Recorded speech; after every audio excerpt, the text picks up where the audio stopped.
Welcome to my latest experiment. This is the big one, the one I've been waiting for all my life. What is it? Try to imagine all life as you know it stopping instantaneously and every molecule in your body exploding at the speed of light. Oh my God. The cream will rise to the top, oh yeah. And I am the voice of the voiceless. And there is no one that does it better. The Guy and Harley podcast, streaming all over your face. Perhaps that was the most important part. Can you dig it? Can you dig it? Can you dig it? Pigville on the internet. She say, can you get my friends in the club? I say, can you get my Benz in the club? If not, treat your friends like my Benz, park they ass outside till the evening ends. Welcome along to the Guy and Harley podcast. I'm Guy Pigden. And I'm Harley Neville. Which elitist, misogynistic rapper was that? That was Kanye West. I could have picked it. I could have picked it from his vapid and shallow lyrics. I could have picked it. You think that's shallow? He's saying, why is that shallow? Because his song is literally about a girl asking to get into the club, and this man's 40-something, and it's a song about getting into the club, and he's saying, no, I don't like any of your friends, I'm not going to let them in, they can sit outside with the car.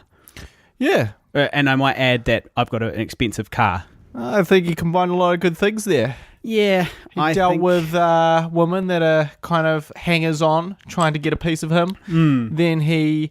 I guess they are problems that only he would understand. He couldn't possibly expect me to understand the problems of the hangers-on. And then he used a little bit of wit to send them on their way. But I would just get them into the club, but maybe I'm a nicer person than Kanye. I'd say, sure, okay, we can make that work. Would you though? Well, if she's my friend and she wants to bring her friends, because presumably she's not just some girl on the street that rocked up to him. I think she's somebody that he knows. I think, but you know, as a user, man, we're not in this position where we have people using us, or wanting to use us, or feeling that we have some semblance of value to give them. Any societal value whatsoever. So we're never been in this situation.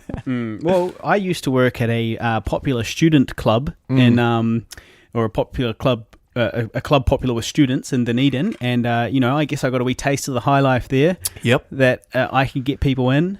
I had the power to kick people out. You had the power to sleep with hot drunk girls. I had the power to sleep with hot drunk girls. So yeah, Kanye to take advantage of hot drunk girls, hot drunk 18-year-old students whose standards may have slipped a little bit as the night wore on, and were lonely by the end of it, and were desperately lonely and freezing cold because it was Dunedin. I'll warm you up, love. So yes, maybe I do actually understand Kanye. Yep. Well, there you go. I guess better start off by apologising for last week's episode. I listened to it. There was entirely too much drunken screaming on my behalf. You think so? Maybe a little. Yeah. It was. When the stewardess at the Balmacewen Golf Club had to come along and tell us to be quiet towards the end, while I was George Costanza-ing it up. Yeah. Well, there was a couple of Costanza moments in there. So can we move on, please? And my interviewing skills left something to be desired. I don't think I came up with one good question. So yes, we've learnt a lesson though. The lesson here is that we can't take this show on the road, and we shouldn't drink too much while we're recording it, or I shouldn't. Yeah. The next day I was kind of like, I was like, okay, I remembered obviously I remember recording it, and I remembered some of the topics that we touched on. But there was I was like, fuck, we spoke for an hour and 12 minutes. What the hell else did we talk about? And it wasn't until I listened to it again, I was like, oh yeah, that's right. Oh, and the strain, and oh, this man and that, and blah, blah, blah. But, it wasn't until I listened to it that I remembered the actual topics. It was a little meandering. Was it? Yeah. It was a little meandering. But you're going to get that with a live, a live one, because we had people there, off mic talking and bringing us drinks and stuff, and And also, fuck, guys, this is do you not listen to live podcasts from the big podcasters? They're exactly the same. It's the same shit. Yeah, well, they're a little bit sort of slower and less structured. Yeah. And so shut the fuck up, okay? Everyone stop complaining. Just shut the fuck up. No one's complaining. No one has listened, and no one is complaining. No, they've all listened and just not complained. Well, look, I will share an interesting fact with you. Okay, I'm ready. Our listenership has gone up. Has it?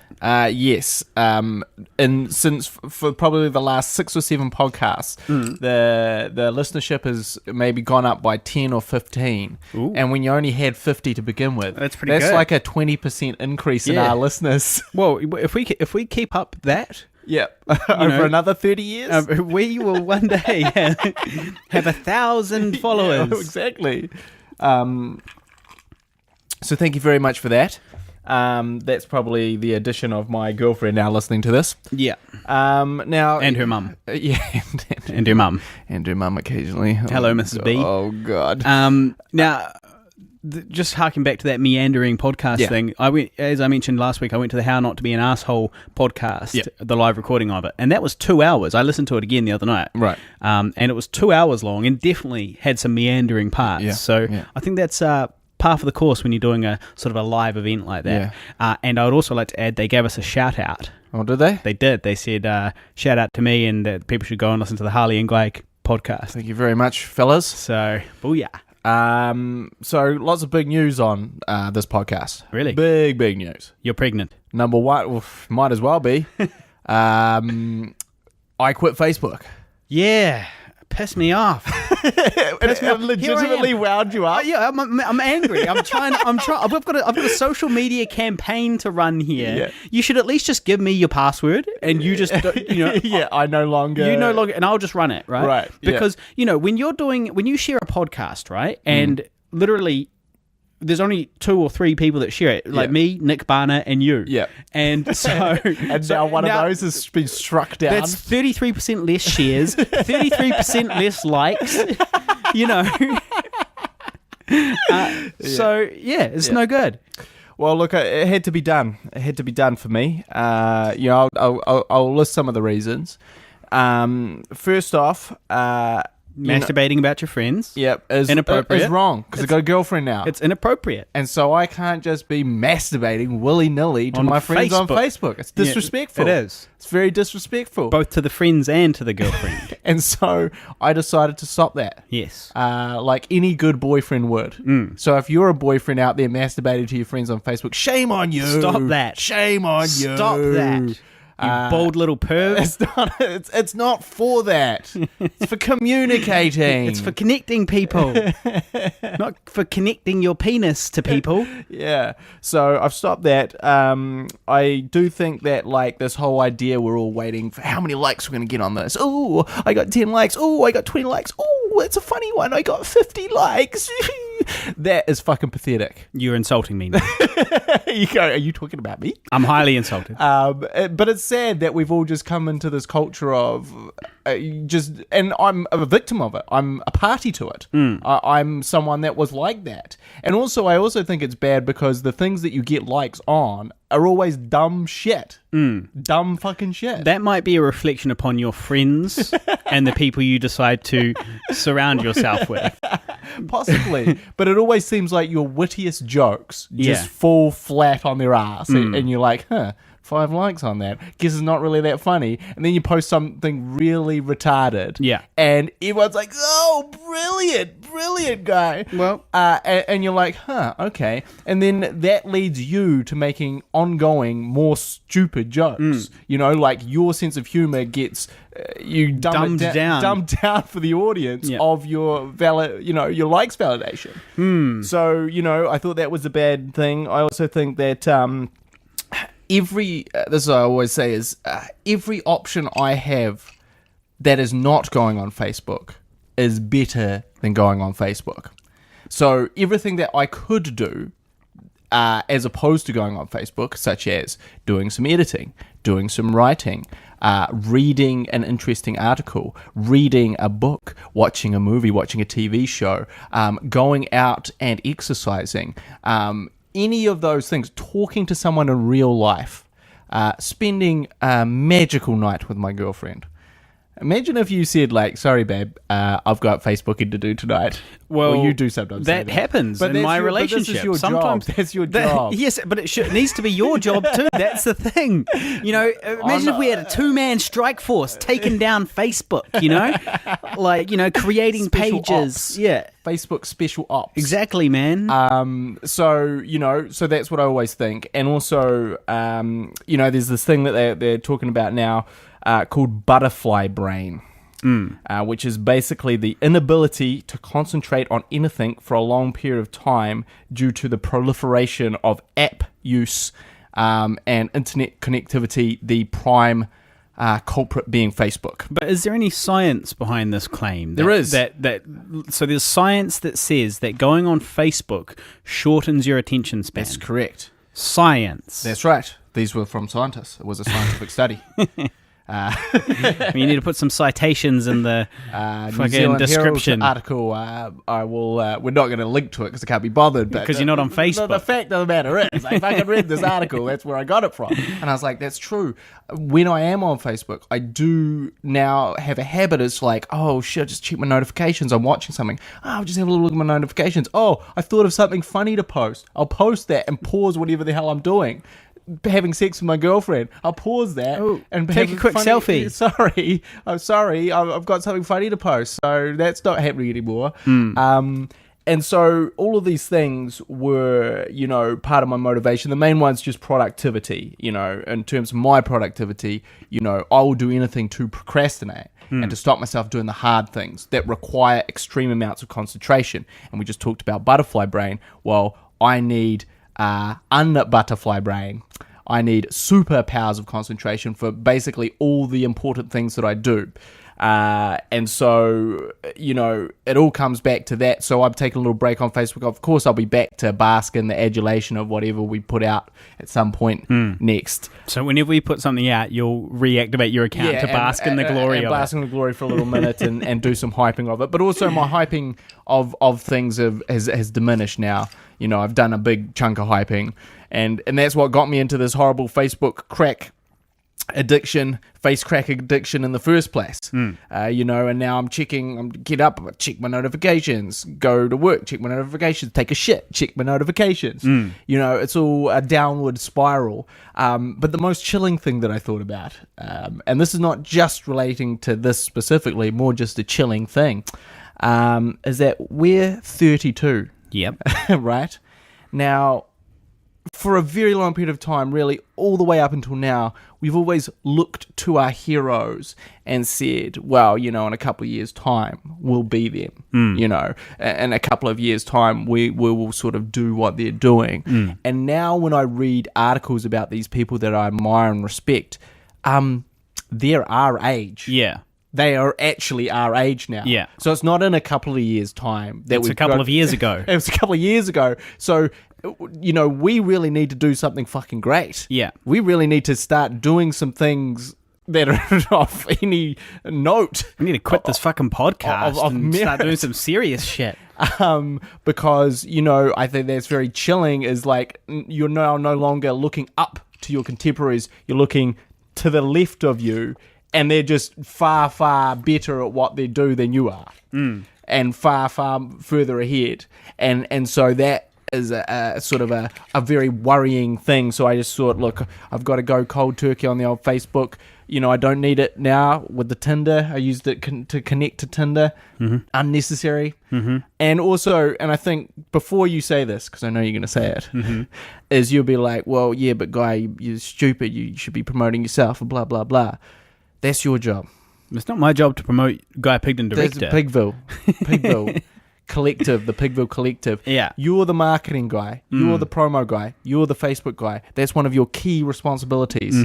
But it's not one of my key responsibilities. My key responsibilities is get my ass in the edit suite, edit some older, get my ass writing the Guy and Harley show, get my ass working on whatever it is that next project that we need to set up. And so, although it's good to have me there adding 33% more shares, it's better for me to be setting up the next thing because we need to become great. Yeah, well, speaking of Older, our second feature film, Older the Movie, which you can find on Facebook, Older the Movie or oldermovie.com. Yep. Speaking of that film, how's that going? Any developments there? Any updates for the listeners? Oh, yes. We've got a new composer on board. Oh. I don't think we mentioned that. No. A guy called Matt Caritas. He's working on music now, and he sent me through a couple of sort of stuff that he's just roughly fleshing out at the moment. So I've sent him like sort of a third of the film, and he's just sort of noodling about with his composings and just like trying to work on themes and stuff like that, and developing like conceptual tracks. And I've had a sort of a listen to a bunch of those and said, these are sounding really good. Maybe change this and change that. But so that is slowly progressing. Yeah. But yes, I have been working quite a lot, which has prevented the editing. Yeah. Recently, which has not been so good. I'm working less. Right. To work more on the edit.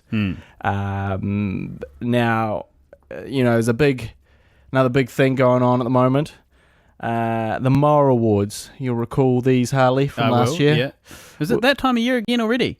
No, it's not. Yeah, no, I heard about this actually. Yeah, it's not, because they're cancelling the Moore Awards this year because they don't have enough films. And there was an article about saying like, well, we're just going to postpone it to next year because then we'll have a bunch. Because there's only, and that they said there's only 2 films being released in cinemas this year. Yeah. Guess which film wasn't mentioned? I Survived a Zombie Holocaust. That's right. They didn't even acknowledge that it was released in cinemas, despite having done articles on it. Yeah. Which mentions available in limited cinemas and limited screenings. This just wound me up, man, because it was just like, are you fucking serious? It's like our film is not a real film. Yeah. Like, how can you just not just do just a tiny bit of research? Okay, what were the films that came out this year? Yeah. Okay, what platforms did they come out on? Oh, it did come out in the cinema. Well, I Survived a Zombie Holocaust came out in the cinemas then, didn't it? Yeah. Came out in 5 fucking cinemas, didn't it? Well, it was 6. more. Yeah. 7. Yeah. Like, come on, guys. Like, we're a real film. A fucking good film. You fucking do your fucking homework and fucking Jesus Christ. Well, it's just a classic though. It's disrespect. Yeah, but it's also just the classic old newspaper, sloppy old newspaper reporting. Like those guys. They don't really try very hard at any newspaper. No. All newspapers are terrible at doing their job, at journalism. Yeah. So it's really probably just it's not so much a low blow as much as it is just a sloppy job. Still though, they're not going to be forgetting about the old Dark Horse anytime, are they? Well, yeah, they're not going to be forgetting about the Dark Horse anytime. We're the same as that. Speaking about the Dark Horse, there was, I can't remember his name right now, but the director, what's his name? He's on my Facebook. James someone. Oh, it's not James. Or maybe I'm thinking of the producer one. Tom Hearn is the producer. Tom Hearn, yeah. Okay, so Tom Hearn, producer of it, turned 30 like the other fucking week or something. Yeah, James Napier Robinson, I think, is the director. Right. And so this guy turned 30. He's directing like a $1 million film. Dark Horse, Cliff Curtis. With Cliff Curtis. Multiple awards, sold everywhere. And did he used to be on Shortland Street or something? Is that what I deduced? And he acts in heaps of stuff as well. Right. He's a very successful actor as well as being a super producer. Yeah. Yeah. So he's done all that, and he's younger than us. And this is what I'm talking about with this hurry the fuck up, get off Facebook thing. Yeah. Yeah. Well, the thing that wound me up also about this whole Moore Awards debacle was like, we shouldn't have been in it last year because our film didn't come out over here till this year. But because of the way that the ruling is, it's like if it's been to any festivals, then it has to be that calendar year that it started going to festivals. Yeah. Not when it's actually released in New Zealand. Yeah. And so everybody at the Mowers hadn't heard of this film. No. It had been in a festival overseas. And it had never been seen in New Zealand bar like essentially a cast and crew screening in Dunedin. Yeah. It was completely invisible. Yeah. All the people, and I said, like, we were talking, and the first thing I said is, like, no point putting it in this year, far too much competition. Yeah. Next year, there'll be less, and also the film will actually have been out. Yeah. So we couldn't do that. We had to put it up against what was a banner year in New Zealand film, arguably one of the greatest years Yeah. in New Zealand cinematic history. Yeah, it was And The Dark Horse, Deadlands, Housebound. I Survived the Zombie I Holocaust. Survived the Zombie Holocaust was definitely part of the banner year. Yeah. We were front and Obviously. centre on the banner, of Exactly. course. That's why we were there, nominated for 2 awards. I might add, 2 awards, not 1. And that is on the IMDb now. Yeah. And so, we obviously lost out to, we were never going to beat the Dark Horse. What we do in the shadows. What we do in the shadows. Yeah. Come on. Huge. So they really had like the whole horror comedy thing kind of stitched up. And, there was obviously zombie discrimination going on. Yeah. The classic zombie discrimination. Oh, it's a zombie film. So it's not real it's not cinema. real. Yeah. So, we were... Does anybody get touched by their daddy in it? No, well, it's not real cinema. Well, it's not real cinema then, is it? And so, yeah, we sort of... But had we just been able to put it off, we might have cleaned up. There's only 2 other films we might have cleaned up this year. Well, that or they just would have decided it still wasn't, 3 films is not enough to have a massive award ceremony. It's basically it's you, me, and 2 other people. Could have been going up for awards like 5 times. Yeah, well, that would have been great. So that happened. Is it a problem? Do you think, the New Zealand industry has faltered this year? Well, the question is, how many films does it take to be worthwhile doing the mowers? Yeah. Like how many films were there last year and the year before that came out in New Zealand? Yeah. Like how do you... I mean, there must be really fuck all happening if they're cancelling the whole event. The whole event 1 year, for a whole year. For a whole year. Yeah. I mean, it's pretty outrageous. It is. But do you know what's kind of... It seems like we're up to fuck all right? It does seem kind of good that we're not going to skip a year of the mowers, though, because so this last year we were in the mowers for I Survived the Zombie Holocaust, nominated for 2 awards. The previous year, another film I acted in, Ghost TV, was nominated for an award. That's correct. This year there's no mowers, and next year Older is going to be nominated right. for fucking better be. various things in the mowers. Well, it should at least. So that means I'm going to have gone consecutively to 3 of them. I've been nominated for things 3 times. Yeah, well, look, if we're not sort of up there for best independent film, like Ghost TV was, we'll know that there's something seriously awry. Oh no, there's something fishy going on. Well, I don't know. I mean, What We Do in the Shadows was nominated for best self-funded film. Yeah, it was a bit And dubious. That was obviously a very big and successful and not at all self-funded film. It's also interesting, because when you're a millionaire and you self-fund a film, it's going to be substantially more than when you're a thousandaire. Yeah, or when you are in debt thousands near, So the self-funding is going to be substantially less. Yeah. So, yeah. Now, have you heard about this Ashley Madison scandal? Yeah, of course. I was very concerned. You were very worried. concerned about my details getting out there. Just lucky that I used that fake email address. So, And, Guy Gpigden. gpigden.com Yeah. at Gmail. Gpigden at Gmail. And use your credit card. So I'm Fortunate. I'm sitting pretty. Well, I guess I did just want to briefly mention it. Apparently, it was this hacking thing. So these hackers took all the account details worldwide, which is apparently 32 million accounts, and made them available sort of mainly on the dark web. Yeah, they but call it. you got to tell people, Ashley Madison is a website where people go specifically to cheat. So it's a dating site for people that are already married. And their slogan is "Life short, have an affair." Yeah. Their slogan. Yeah. But having said that, it is just also a dating site. Yeah. So they angle it as specifically to have an affair. Yeah. But you can absolutely just be a person on it, not having affairs. Yeah.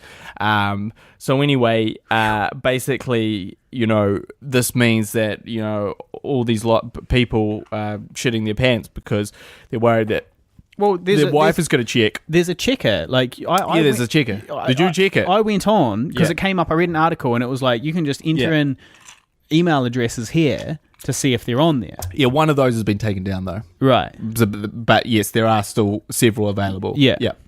Well, you weren't on there. Did you check? Yeah. Did you? Yeah.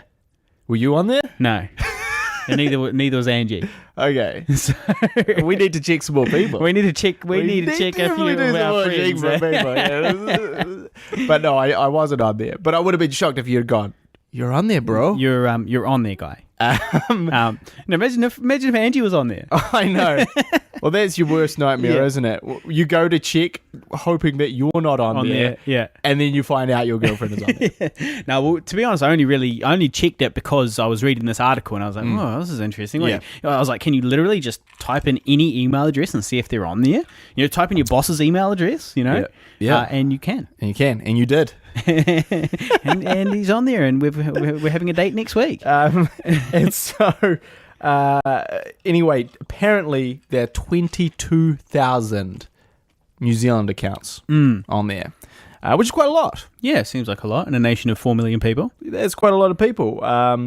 Now, you know, the hackers said, "Hey, this is justice. You know, we're exposing cheaters and losers." Yeah.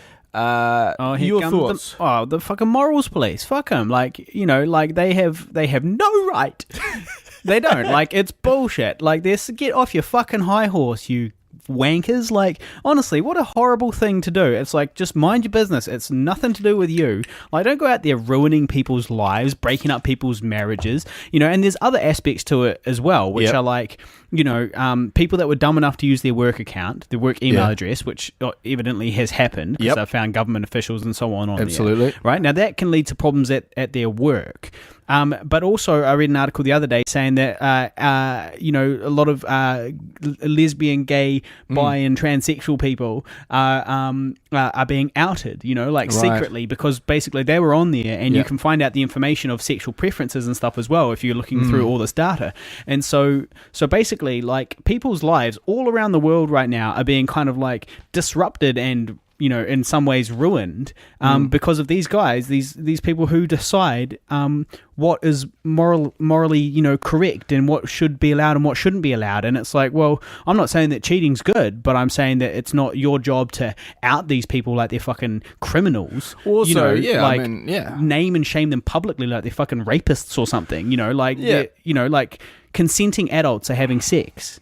That's what's happening here. Is that what, you know, like, mind your fucking business. Well, also, look, I'm going to pose you a little scenario here. Okay. A little Ashley Madison scenario. All right. One, you just signed up to it before you got married. Yeah. And then it comes out that you're on this thing, and they're like, well, you're on this thing. And you're like, yeah, before we got married, baby. Yeah. And they go, yeah, fucking right, take a hike. Well, you might be able to show your last login, though, because a lot of places do, a lot of websites do have, like, last logged in, you know, I guess 2011 so. or whatever. That's possible. But I don't know if that website has that. But, you know, also, you know, some people wouldn't even take that, you know. Yeah. They just be like, no, you're a fucking horrible human being. Once a cheater, always a cheater. You were on that website with your previous girlfriend. Yeah. So there's that. So there's one scenario, but let me pose you another scenario. Okay. So you're a guy. Yes. Or a happily married husband with 3 children. And, you know, your love life is not that great. But that's okay. Because you love your wife and you love your kids and you have an amazing time. But every now and again, you just want to have that fantasy that maybe you could have an affair. You would never act upon it in a million years. Never ever, because you love your wife, you love your children, and they mean the world to you. And you would never disrespect that. But joining Ashley and Madison gives you this fantasy, this little fantasy world that you can delve in a completely harmless, non-destructive way where you can entertain this fantasy just every now and again that you would never ever act on in a million years. And then your name's on there. And you say that to your wife and she says, suck a fucking dick. I do not believe you. No. And your life is ruined. What about all those people? Did the hackers think about those people? Yeah, well, you know, I mean, there's something to be said for that. Like, I don't know if you'd have a paid account if you're really just on there to sort of browse and whack off. But like, you know, I guess it really depends on is this hypothetical person like having saucy conversations with people that he's never going to meet, but he's just having some saucy kind of cyber sex. He might even not be doing that. He literally might just be just perusing looking and just thinking, and like, just oh, imagine if Imagine if I fucked her. Yeah. Oh, whack, whack, whack, whack, whack, whack, whack, whack, whack. Don't come in! Don't come in here! I'm busy! I'm cleaning! Never bother Daddy when he's doing his studies. So it is just painting with a very broad brushstroke, the old hackers there. Yeah, well, I don't know. It just really seems to me to be just pretty outrageous that they would just ruin all of those lives based off this silly, moral crusade. It's so dumb. But I do think it's very interesting some of the people that have come out, these Christian pastors and these people that are like family values campaigners and these types of shit, and they're on there on these infidelity websites. I do think that's quite hilarious. Well, I think, and I'm not really surprised. It just goes to show everyone has a shadow self, Yeah.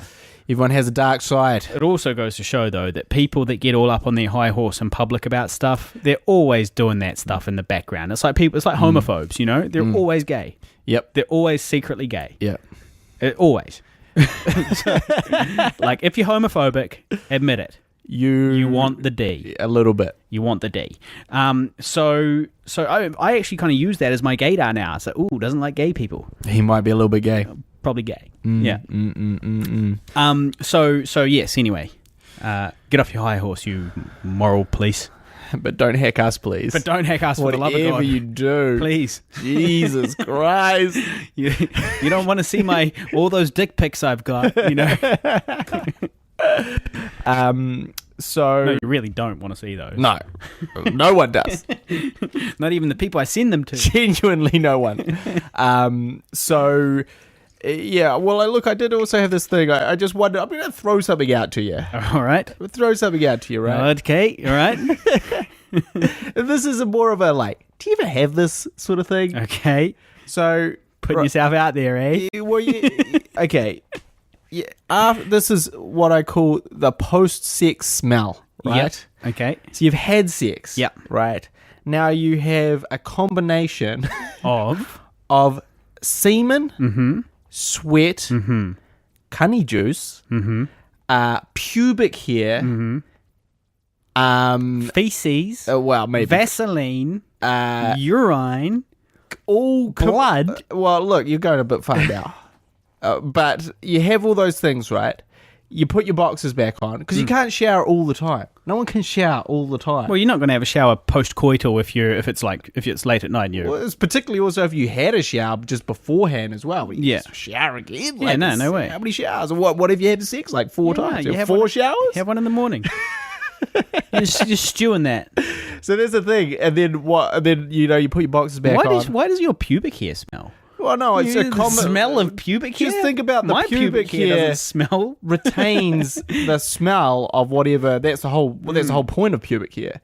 Is it takes people's musk. That's that's why we have pubic hair. Well, I think the pubic hair is actually there to help you keep your genitals clean. I know, like in the example of a vagina, for example, you don't want things getting all up in there, so the hair helps protect it. Right. Well, I also read something about it being something to do with the the pheromones and all that stuff. Yeah. So anyway, put your boxes on, then you get what I call the sex brewery. Yeah. And it just really smells terrible down there. It's You just yeast. groinal area just smells awful. Yeah. Smells like... And you go to have a piss or something, you're like, God damn it! What has happened down here? What is going on? Right. Do you ever get that? There's no way that sex... people post-sex, they don't smell good. No. Let's cut the crap, but they don't smell good. But, I don't know that I've ever been so revolted that when I've gone to the toilet that I've shuddered and... But I had a smell radiating upwards towards you and you're like, yeah. whoa, that's not great. Then you just put your willy in the sink where we all brush our teeth and give just it the old scrub it up. Just scrub it up. Soap it up a little bit. Yeah. But yeah, so... Post-sex brewery smell. Yes, You don't get that? Do you get that? Who gets that? Who gets that? Let us know, guys, in the comments below. Do you get the Do you get a case- post-coital sex dick smell? Do you get a case of the Jesus. sex brewery? Do you get that? All right. Just thinking about that. Yeah, well, you know what's funny is that our girlfriends are going to be listening to this episode, guaranteed, because they are on it. That's right. Shall we debut their segment? I think it is time that we talked about their segment. So if you've been listening to the previous episodes, you will know that we've been telling you guys to give us questions for our girlfriends. Now, these questions can be specifically for our girlfriends, as the girlfriends of Guy and Harley, or they can just be questions for women in general. If you've got a general question for a woman that you've been too scared to ask and you'd like to get an opinion.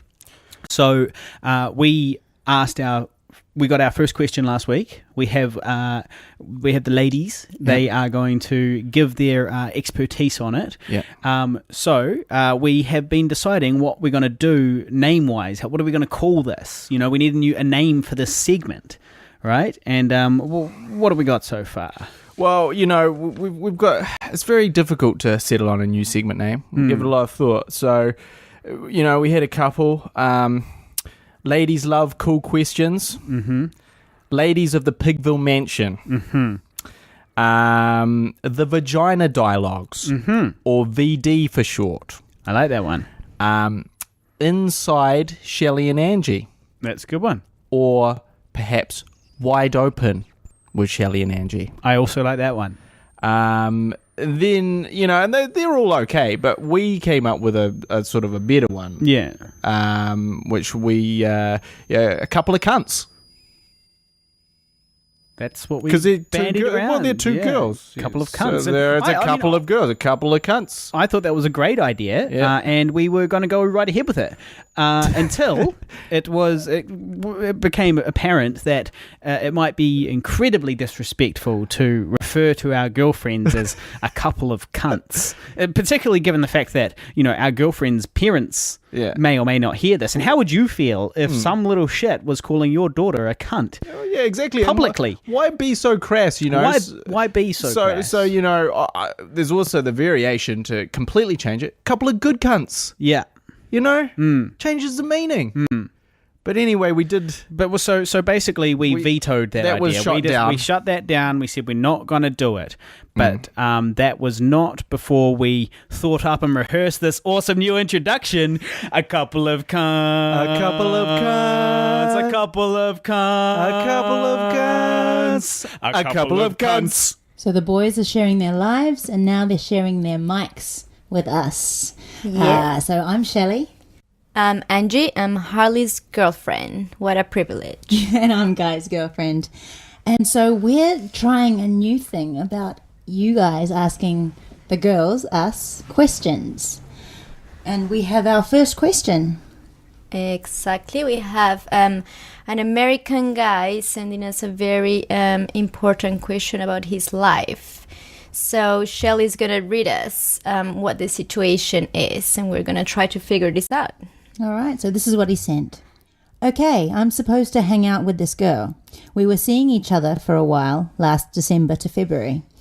It was up and down, all on her. We'd get close and then she'd pull back.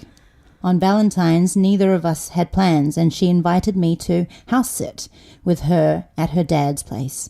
We watched movies, got drunk, and slept together for the first time. I thought everything was cool, but she did the pullback thing again, and I said I'd had enough. We didn't speak for about 6 months.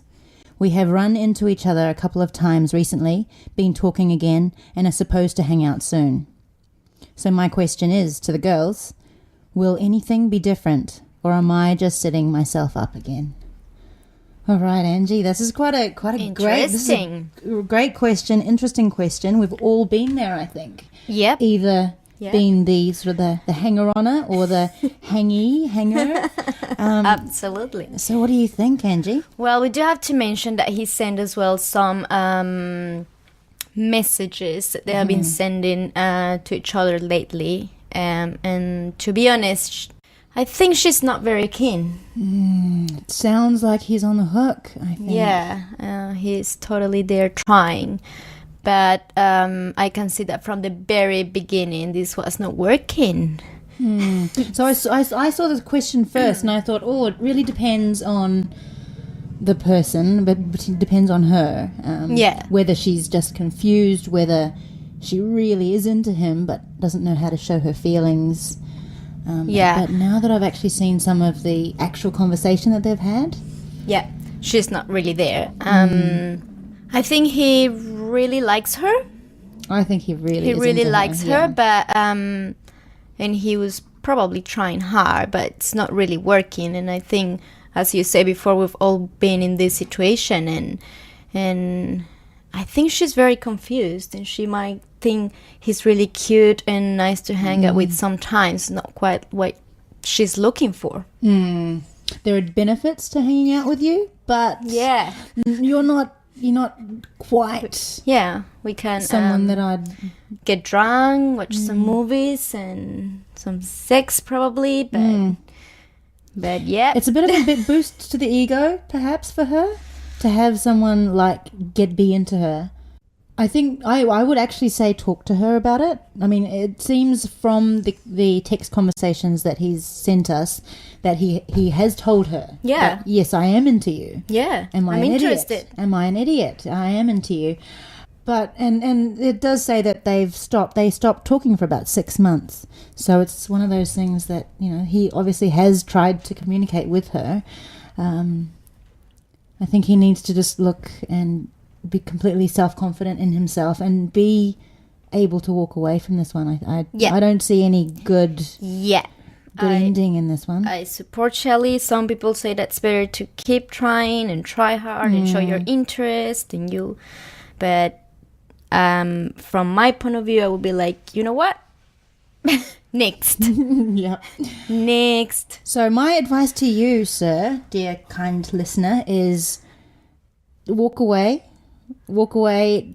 Be as confident in yourself as you can. Come to New Zealand. There's a man drought. I understand that this guy is from an American guy listening from the States. So there is a man drought in the country of Aotearoa. Come here. Meet some Kiwi girls, or just stay in America if you cannot travel for now. But there is plenty of fish in the sea. There's very genuine, loving, open ladies, and if she's playing games with you, and I think Angie and I both agree, she might not be specifically trying to play games with you, but she is. Another thing we don't know is his age. If you're young, definitely just move on. I don't know. And it's her age as well. Like, if she's 19, if she's in her maybe early 20s, that might just be her style. Yeah. But once you're sort of a little bit older, you know how to treat a man, I think. Yeah. Life is too short, eh?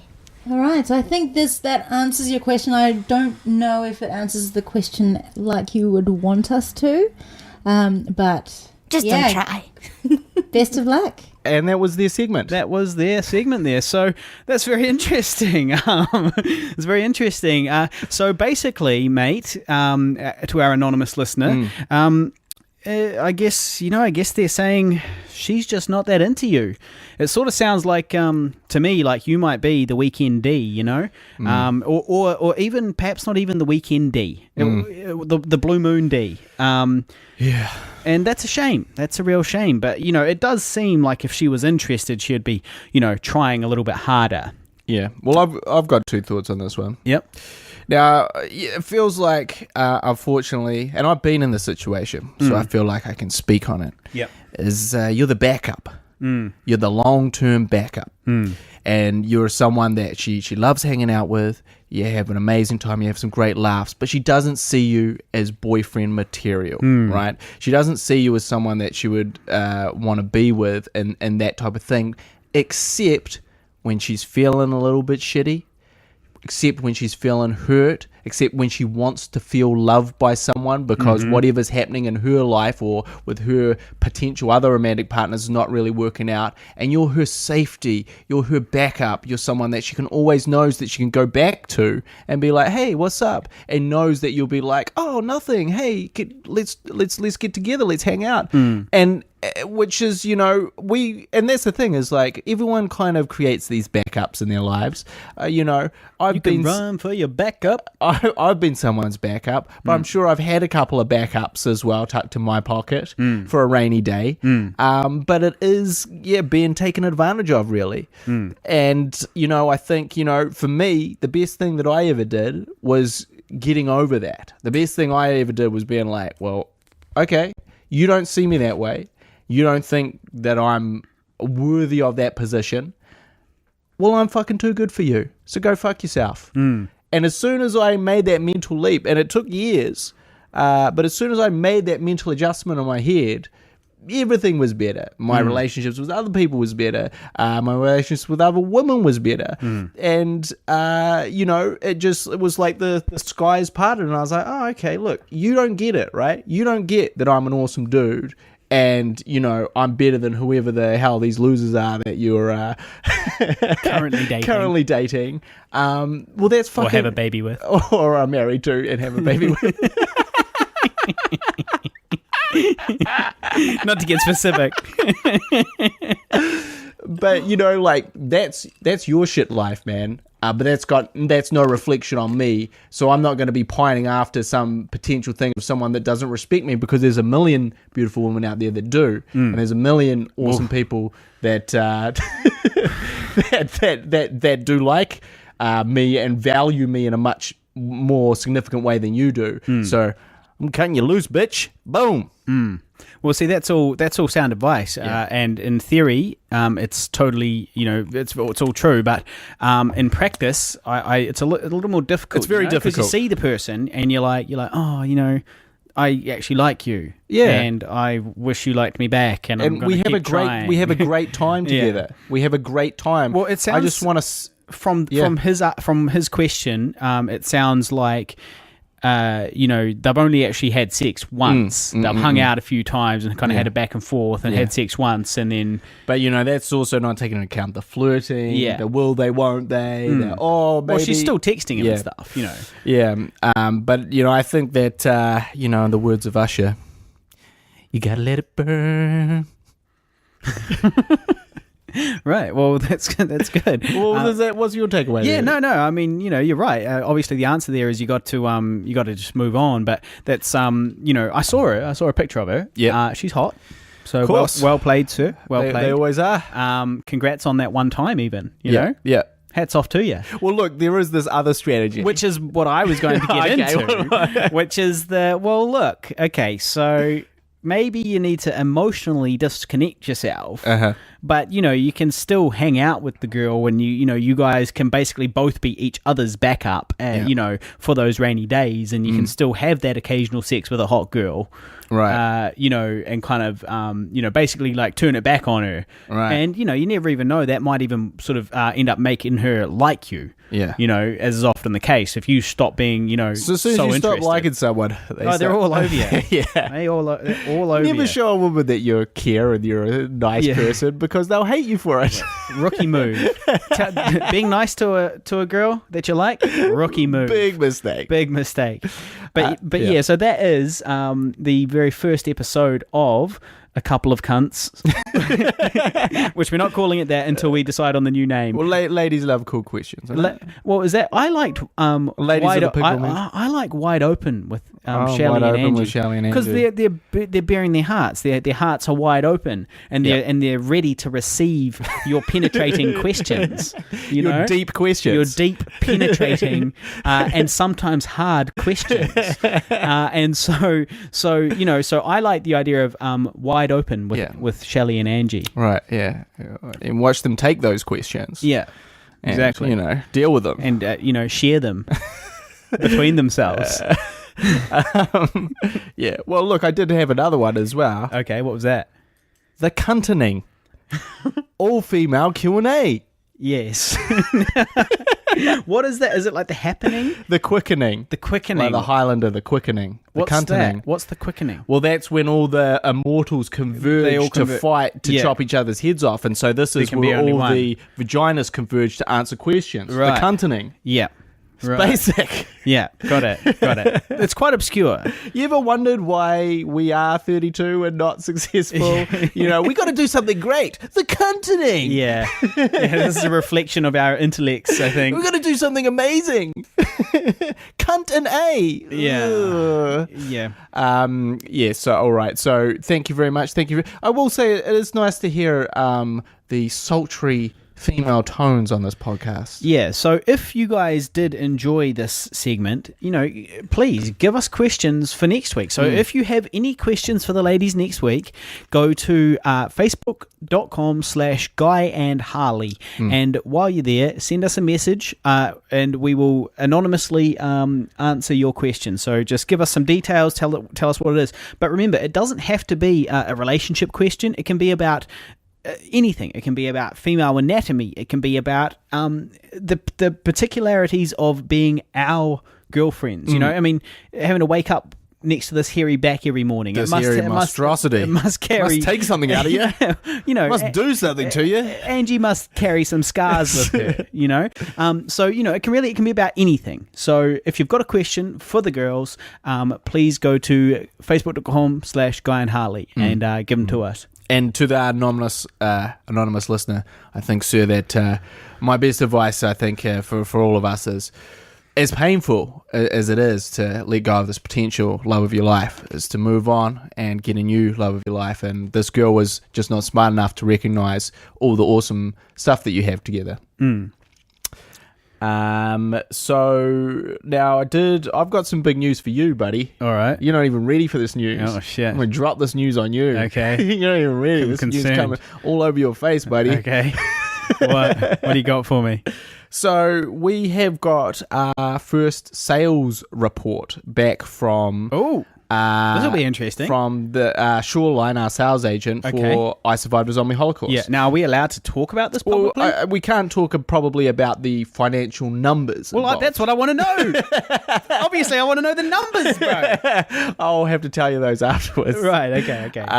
But essentially, you know, every... this is the sales reports for the sales of I Survived a Zombie Holocaust worldwide. Mm-hmm. Okay. That's right. So essentially, you know, when you basically make a film, if your film's good enough, you get sales agents making offers to purchase your film, or not exactly purchase your film, but represent your film internationally. And the job of the sales agent is then to take it to all the various distributors in all the different regions around the world, all the different countries, and then sell it to those distributors and say, we've got this awesome film and here it is and this is the deal we'll give you.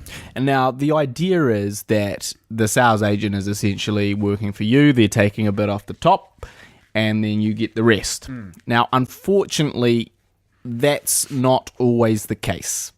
And in fact, sales agents in general are a little bit shady because they don't really care how much money you make. They care how much money they make.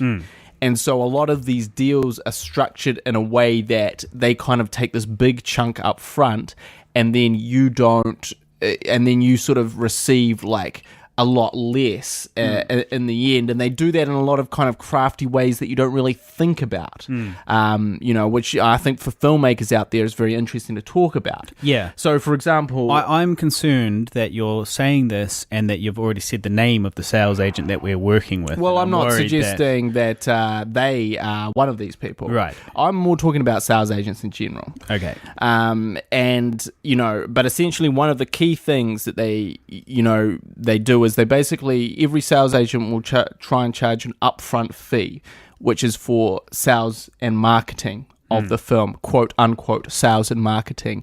But there's not necessarily any selling and marketing going on, except that, you know, these people are going to these different markets. Yes, they're selling your film, but it's not a huge amount of money. They're going there anyway. They're going there anyway. And they're selling the films to make the money. And they're selling 1,000 films while they're there, not just your one. No. Setting up a big stall and being like, hey guys, check out I Survived a Zombie Holocaust. Not at all. Here's 10 B-grade films.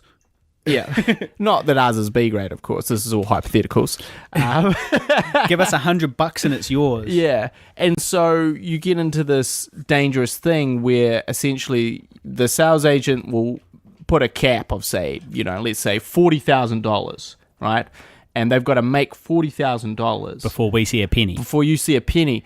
But the plot thickens. Okay. Because not only do they get that $40,000 of, from these sales, they take 20% off each or more, whatever the percentage split is with you. Yeah. So say it's split, 30-70 with you, right? So they'll take 30% off before they charge against that initial 40,000. 40,000. Yeah, so they're taking 40,000 out of your 70%. Yeah. So, what you end up with is them, they put a cap on it at say $50,000 and then, but they've actually made an extra $50,000 worth of sales, taking their 30%. Yeah. And you still haven't seen a dime. Yeah.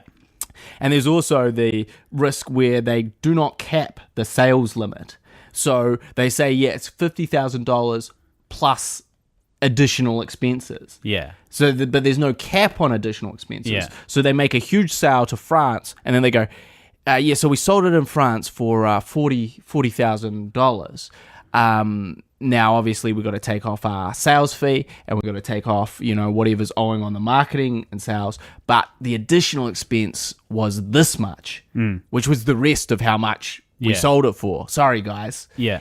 And so, unfortunately, what happens with sales agents, if you're not very cautious and careful, is that you end up making all these sales, and you're like, oh, amazing, we made these sales, that's great. And then you look at what you get, and you go, oh I don't get any yet. And then by the time you start making money, the split is that the sales agent has taken, you make $100,000. The sales agent has taken, 75,000 of that. You've made 25,000, and your film cost 100,000. That's not good economics. That's bad maths.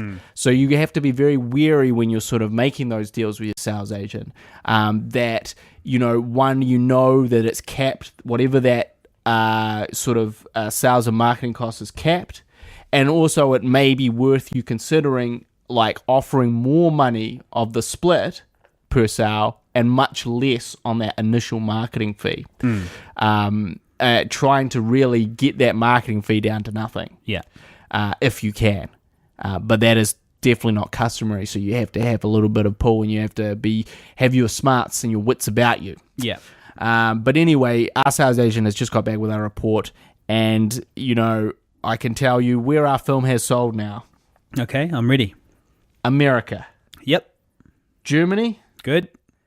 The Philippines. The Philippines. The Philippines. Yeah. That's it so far. Right. Yeah. I was hoping for some bigger news, the way you hyped it a little bit there. I've got some news for you. It's like, I already knew about America. I already knew about Germany. Hey, but did you know about the Philippines? But no, I didn't know about the Philippines. So that's good. But now we've got Australia, New Zealand, Germany, America, and the Philippines. That's right. That's pretty good. How many countries are there? 52? 56? I don't know. What am I? What am I, a geographer? Some geography nerd? You only care about anything that is out of this world. Well, you don't care about the world you live in. I care a lot about the world I live in. A lot more than you do, evidently. I'll tell you what I don't care about. I'll tell you what I don't care about. I don't care about countries. Oh, right. Okay. Because what's a country, man? It's a line drawn in the sand with a stick. And on one side of it, you're this person. On the other side, you're that person. Yeah. It's just a way to segregate and divide us, isn't it? Okay. So, right. So I don't know how many countries there are in the world, but there's too many. Yeah. Well... Well, anyway, we hope that sales and marketing talk has been helpful to the filmmakers out there. And that stuff about countries too. That stuff about lines in the sand. But that's all the topics that I had for today. Right. Well, I had to say no to an audition the other day. Mm-hmm. Much to my dismay, because it was an audition with the if I got the part, it was being directed by the guy that directed $1 Million Baby. Clint Eastwood? Well, Clint Eastwood is the guy that directed $1 Million Baby. They said $1 Million Baby. Well, $1 Million Baby is directed by Clint Eastwood. Well, maybe he produced it. Because it wasn't Clint Eastwood. It definitely wasn't Clint Eastwood. But you go, wait a second. I have to go back and reassess this seriously. So maybe it was maybe it was some other $1 million something, or Baby something. You go, maybe it was Who Wants to Be a Millionaire. The director of Who Wants to Be a Millionaire. Okay. So I get this call from my agent saying, you got this audition. It's got to be an American accent, which is quite convenient because I'm halfway through. Been doing the training. Exactly. I've got one class left in my 5-week American accent course. Can you say maybe a little more conversation? Don't do that. It's awesome thing. Do something properly. I really can't. Come on, man. You no, the thing is, I'm going to... What? The thing is, you've only got one thing left of your course. Yeah, well, the thing is that it doesn't mean I've just got an American accent and I can walk around speaking fucking freestyling in American. What it means is if you give me a script, I can slowly work through it. Well, why don't you say that? Why don't you say it? Yeah. Okay. I'm supposed to hang out with this girl. We were seeing each other for a while. Last December to February. I don't know how to say that. Yeah. It was up and down. All on her. We'd get close, then she'd pull back. On Valentine's, neither of us had plans, and she invited me to house sit with her at her dad's place. We watched movies, got drunk, and slept together for the first time. Something like that. It's better than it's developing. It's okay. You got to practice. That's all right. So anyway, I'm doing this American accent course, and if you give me the script, I would obviously work through it and write down all the words phonetically how they sound with the American accent. Yeah. Fuck, man, imagine doing that for a feature film. Yeah, That'd give you a real headache. You would have a voice coach or something. Yeah. Let them do that. This lady that's teaching me, Jackie Drew, is a voice coach who's voice coached the shit out of heaps of people, like famous people and stuff.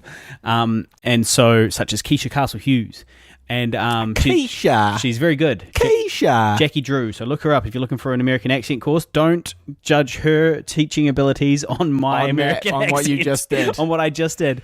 Don't judge her 5-week course on what has amounted to your 5 weeks on the course that you just provided us. Don't judge the good teacher on the poor student. So anyway, this American, I had to say no to this audition. I'm sure it was $1 Million Baby. It was million something. So I had to say no to it because I was going to Dunedin the next day, and I missed out on the audition by like 2 hours because my flight, they couldn't change, so I had to say no, and it was really a bit of a shit because it's not often that you get international opportunity like that. Did they send you the script or no? No, well they didn't bother because they couldn't get me the audition time. But I had now. Did you say could I Skype it in or anything? Or I didn't. Pre-record yeah, it? well, I did think of that the next day. I was like, you go after you said no. Why didn't I just ask if I could record one? But I was real busy. We were flying the next day, and I was working. And she actually called me when I was at work, and I had all these things going on, and I just didn't. I just wasn't thinking. Well, so you blew your shot to be directed by Clint Eastwood. I did. Well, this time. Time. Well, he is like 84, so. Right. You are running out of time. Yeah, but he's also like a crazy Republican douchebag, isn't he? Yeah. So you wouldn't want to. He's not really somebody that I really want to. Well, it's weird though because he was a very liberal guy earlier on, and I don't know exactly what's happened. It's almost like dementia or senility has set in and turned him into a Republican. It's weird. It could also just be that he's old and rich, and he's old, rich, he's an and old, white. Rich cunt. He's old, rich, and white, and the Republicans want to protect all of that. Yeah, absolutely. So yeah, all right. But so anyway, I've got another audition now, so it's all coming up. Nevs. I've got an audition on Tuesday. Yeah, I can't really. It's a commercial, an Aussie commercial. Yeah, another Australia. Another one of your specials. Another one of my specials, Australian auditions. Australian accent required. It does say that, yeah. But if I get it, 18 G's. That ain't bad. Man, I sure could have done with some of this ad money you've been making recently. Yeah. Sure would have been helpful to my cause. Well, what's been really great lately is there's 2 commercials on TV at the moment with me in them. Yeah. And they're often playing like during the same ad break. Right. It's a Harley Neville overdose. Yeah. Whenever you flick on the old TV now, people are always, mentioning it to me. That's good. So, I made it. Basically conquered Auckland. Yeah. Moved up to Auckland. Conquered it. For me, on the other hand, my last audition was like 4 months ago or something. Right. Yeah, got to switch over to my agent, mate. That's the answer. Or just get better at acting. Get better at acting and auditioning. Well, no, you got what you got. What you need to do, and what I need to do as well, is cut together a show reel and go and get some new headshots done and show that you're real keen and eager. That's the trick with the acting. Is you got to be always like on your agent's ass. Yeah. And That it's difficult. It takes a lot of energy It does. and effort.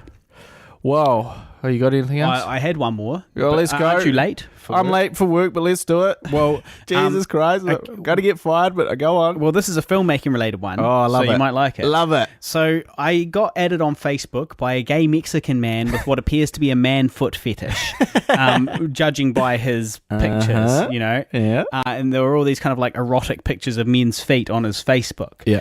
And I was like, oh, he's just one of the beer lovers. Yeah. You know, he's just one of the guys out there that, you know, follows me for my hairy back. Yeah. But then he messaged me and was like, hey, I watched the zombie film and I really love it. I think it's really great. Did you ask him how he watched it? And I was like, well, how'd you watch that? I was like, did you watch it in Mexico? Because we don't have a distribution deal in Mexico. Yeah. Did you pirate it? You can tell me. I won't be angry. Yeah. And he was like, yes, I did. And I was like, you did? And I was like, He's like, yes. yeah. Yes. So he pirated it in Mexico. But that's to be expected. But he liked it and got in touch. So it's kind of worth it almost, you know. It's like, well, it was going to happen one day, right? It was going to happen. But then, as a follow-up to that, I got a message from and added by a Chileno from Chile. And it's much the same thing. He was like, hey, I really love the zombie film. I thought it was really cool. And I was like, oh, great, cool. I'm glad you like it. But we don't have a distribution deal for Chile. We sure don't. So you are a pirate. Yeah, well, someone told me, they gave me a hot tip Yeah. on a streaming. Well, I know about one. Somebody bloody posted one today, and it's got 16 seeds Oh, 16 seeds. and 45 seeders. You seeding bastards. Yeah. You seedy bastards. Yeah, well, look, it was bound to happen now because as soon as it drops in America, Yeah. there's some guy ripping it. Yeah, which is why we really should have got, you know, tried to get this film out in all these other places before America, kind of thing. You know, like would have been nice if they'd been kind of pushing to get it out before it became widely available to be pirated. You know. Yeah. Well, look, it still should be said, you know, it's also ambiguous which version of the film these people are watching. Yeah. We suspect that they're watching. Well, you know, I mean, if they're watching the American one, we're pretty sure they're watching the extended cut, which is 4 minutes longer or something. 6 like minutes that. longer. 6 minminutes longer. Well, we're still looking for verification, though, on iTunes, and where the iTunes version in America is the same as the iTunes version here. Yeah. Because the director's cut is the short version. Yeah. You know, The short version that's the one we back. Yeah. And 100%. So the longer version we're not so hot on. Yeah. You know, it's got some stuff that's arguably... It's still very awesome, and you want to watch it. And if Of you've course. only watched the short version, you should go out and buy the long version. Yeah, you might as well. But you know, the version that we prefer is the short version. Well, so did just quickly, just before we go, one last thing. Okay. Harry Neville. Harry Neville. On iTunes. Lead actor. On iTunes, I'm credited as like I'm the first name you see to the right of the thing on iTunes. Yeah. Not Harley Neville, Harry Neville. Harry Neville. So that's the place where thousands of people, Hundreds of thousands. are going to see this. Yeah. And they're going to look, they're going to go, oh, that actor, who was it? Click. Harry Neville. And they're going to be Googling Harry Neville. And nothing will come up. Well, they're not. Some other bald guy will come up. Or some guy with a fucking, I don't know, a fisherman or something. Yeah. Some guy's fishing business is going to start going off. Yeah. Yeah, that's right. While And my career steadily declines. I feel like Scorsese is going to be watching I Survived the Zombie Holocaust, and he's like, Harry Neville. We got to find him. I like him. We got to find this kid. He's funny. I love him. I love his style. Where we're gonna find him? Where's this Harry Neville? Guys, IMDb me Harry Neville right now. And so the IMDb Harry Neville comes up with someone completely different. He goes, "What? This isn't Harry. Where is Harry Neville? I just want Harry Neville in my next film as the lead." And guess what? You're like, man, forget about it. And he's like, "You know what? He's in New Zealand. It's probably too much trouble. Harry Neville, I can't find him. He's not on IMDb. He must not really exist."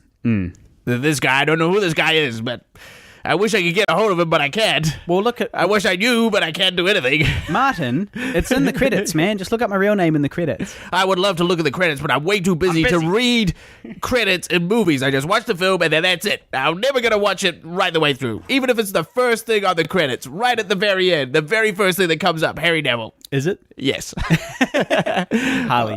No, but to me, he's Harry.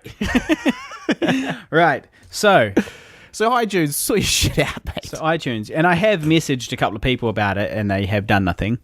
You should try messaging iTunes. Yeah, dear iTunes. Yeah. I am an actor An in a open letter movie. to iTunes. Yeah, dear iTunes. You should put that on Facebook.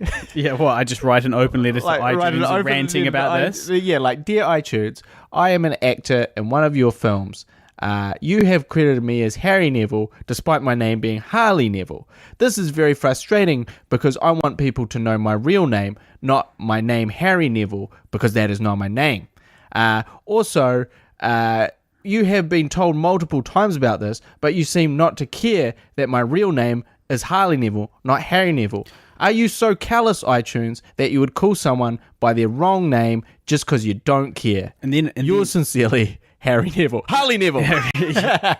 No, and then I'll threaten legal ramifications if they don't change it, because it's affecting negatively my career. So you know, that's revenue lost from roles not got because people can't find me. Maybe. I think about Dickie Roberts, child star, Harry Neville, mid-20s. Mid-20s? Mid-20s star. So anyway, thank you very much for listening, everybody.